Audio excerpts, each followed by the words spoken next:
இன்னைக்கு நம்ம உள்துறை அமைச்சர் வந்து ஒரு தரமான விஷயத்த பண்ணியிருக்காரு. ஸோ அது என்னன்னு தான் நம்ம இன்னைக்கு பார்க்க போகிறோம்.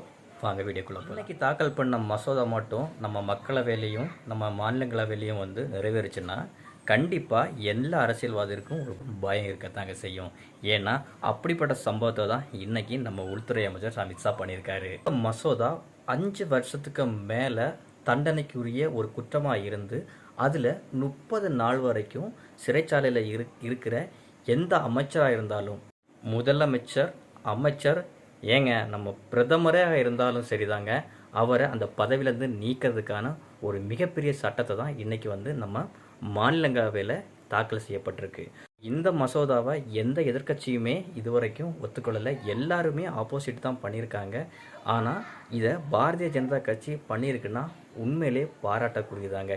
ஸோ எவ்வளோ பெரிய ஆளாக இருந்தாலும் தப்பு செய்தால் கண்டிப்பாக அவங்களுக்கு தண்டனை கிடைக்கணும். அந்த தண்டனை கரெக்டாக கிடைக்கணும்னா அவங்க அந்த பதவியில் இருக்கக்கூடாது. ஸோ இருந்தால் கண்டிப்பாக சாட்சிகள் வந்து கலைக்கப்படும். ஸோ இந்த மாதிரி ஒரு சட்டம் கொண்டு வரதால கண்டிப்பாக சாட்சிகள் கலைக்கப்படுறத மேக்சிமம் தடுக்கலாம். மக்களே, உங்கள் வியூவில் இந்த சட்டம் வேணுமா வேண்டாமா?